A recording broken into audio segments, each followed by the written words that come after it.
La 5G, c'est d'abord la promesse d'une révolution dans l'industrie, dans la production, et ceci dans tous les secteurs. Ici, au Vaudreuil, sur une usine de Schneider Electric, on a une très belle illustration de ce que la 5G peut amener comme progrès en termes de performance, de productivité, de sécurité aussi pour les opérateurs.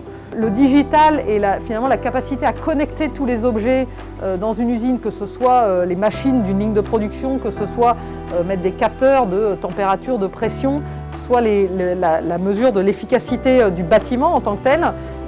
Tout ça, c'est des tonnes, c'est beaucoup de données que des systèmes ensuite logiciels avec de l'intelligence artificielle vont pouvoir optimiser pour améliorer le process de production, pour en temps réel finalement suivre la performance de la ligne de production, mais aussi permettre de détecter des dérives, permettre de détecter des machines, d'anticiper des pannes.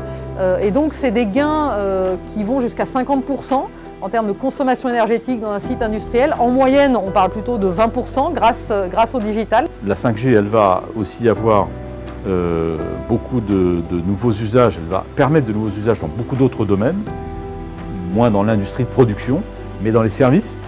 Je pense en particulier, pour citer juste deux exemples, à tout ce qui touche à la mobilité.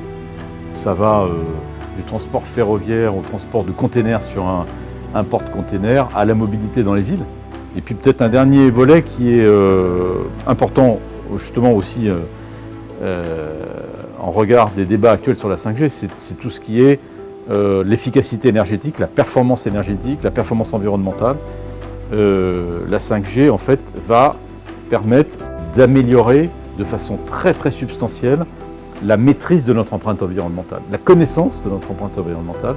La 5G va être là aussi une vraie rupture dans ce domaine.